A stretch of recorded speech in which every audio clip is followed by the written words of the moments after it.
Good morning po. Tayo po yung mag-aral ng salita ng Diyos. John chapter 1 verses 12 to 13. Subalit ang lahat ng tumanggap at sumampalataya sa Kanya ay binigyan niya ng karapatang maging mga anak ng Diyos.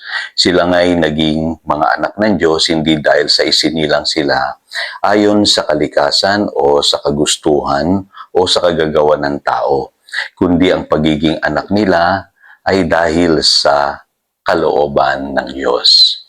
New self-image. Isa po sa magandang kahulugan ng Pasko ay yung pumaunawaan natin yung tinatawag na born again experience. At yung pagparito po ng Panginoong Hesus ay nagbigay ng pagkakataon sa tao na siya'y magkaroon ng ugnayan sa Diyos at isilang na muli sa Espiritu. Kaya mapapansin niyo po sa Bible, laging binabanggit po yung kapanganakang muli. At dito po, pinapaunawa sa atin ni Apostle John na ito na po yung kalagayan natin bilang mga Kristiyano. Tayo daw po ay anak ng Diyos, hindi dahil tayo isinilang ayon sa kalikasan o sa kagustuhan o kagagawa ng tao. Yung pagiging anak ng Diyos po natin ay dahil sa kalooban ng Diyos. At di lamang yan, sabi sa 1 John chapter 3 verse 2, si Apostle John din po ang nagsasabi, sabi dito, mga minamahal, anak na tayo ng Diyos ngayon, ngunit hindi pa nahahayag ang magiging kalagayan natin. Ngunit alam nating sa pagparitong muli ni Kristo, tayo'y matutulad sa Kanya sapagkat makikita natin kung sino talaga siya. So, iba na po yung kalagayan natin. At napakahalaga bilang mga believers, na makita natin ito. Yung tinatawag na new self-image. Ngayon, pag dumarating po itong Pasko, mapapansin nyo po, lahat ng tao gusto natin ng bagong damit, bagong kasuotan, parang gusto natin magkaroon ng bagong image, Kaya yung iba po nagpapaganda pa sa parlor, yung mga kababaihan, at yung iba naman bumibili pa ng mga mamahaling kasuotan para lang magkaroon ng bago sa kanila pong image, Pero ang totoo po, yung hunger na yan, nasa puso po ng tao Lahat tayo gusto natin makakita ng pagbabago sa ating buhay. Kasi for many years po, tayo'y alipin ng poor self-image. Ano ba yung poor self-image, Pastor? Nung ang tao po'y nagkasala, laging na itatatak po sa isipan natin na tayo po'y makasalanan, wala ng pag-asang magbago, tayo po'y mahina, marupok, masasakitin, at laging kinakapos.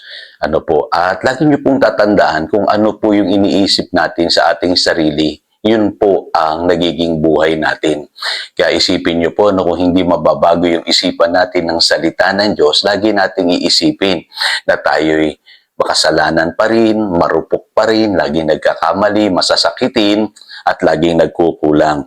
Pero salamat na lamang po at naunawaan na natin ngayon na yung salita ng Diyos, yung mabuting balita pala, kaya niyang sirain yung mga mali nating kaisipan. Sabi po sa 2 Corinthians chapter 10, verses 4 to 5. Ang tinutukoy po dito ni Apostle Paul ay yung gospel. Sabi rito, sinasira namin ang maling pangangatuwiran. So ano daw po yung sinisira nila? Yung maling pag-iisip o pangangatuwirang nahubog sa atin for many years.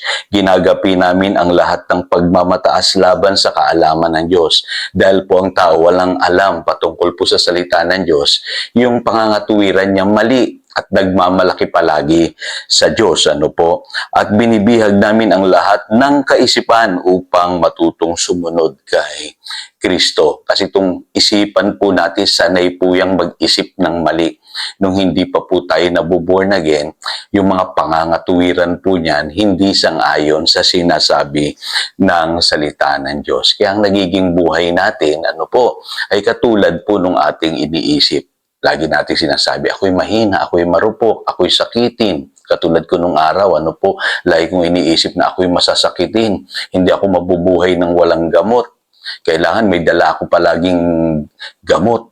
At ako'y laging kulang, kinakapos. Kasi napakahirap ng buhay sa mundong ito. Lagi akong walang pera. Ganon po yung mga pangangatuwiran at pag-iisip na meron po ako dati. Pero nung na-born again ako, naintindihan ko po na ako'y anak ng Diyos, ako'y mahal ng Diyos, ako'y binago niya. At higit sa lahat, binigyan ng panibagong pagkatao. At yung lumang pagkatao, ano po, yan ay napatawad na, nalinis na, at sa pamamagitan ng biyaya ng Diyos, tayo ngayon ay pinalalakas niya upang magtagumpay sa kasalanan at hindi na magiging masasakitin at hindi na laging nagkukulang. Ngayon, ito po yung tinutukoy ng Biblia na panibagong self-image na dapat taglayin po natin. Sabi sa 1 Peter chapter 1 verse 23, sapagkat muli kayong isinilang hindi sa pamamagitan ng kapanganakang may kamatayan, kundi sa bisa ng buhay at di nagbabagong salita ng Diyos. Yung salita po ng Diyos ang magpapaliwanag nitong bagong buhay na taglay-taglay natin ngayon. Kaya sabi sa James or Santiago chapter 1 verse 18, niloob niyang tayo'y maging anak niya sa pamamagitan ng salita ng katotohanan upang tayo'y maging pangunahin higit kaysa lahat ng kanyang mga nilalang. Yun po tayo mga kapatid.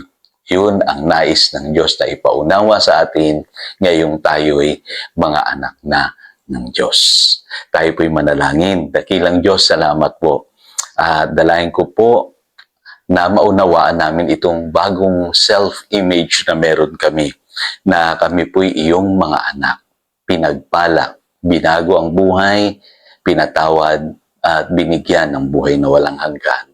Salamat, Panginoon, at nawa ito lagi ang ilagay namin sa aming isipan upang ito ang aming maging buhay.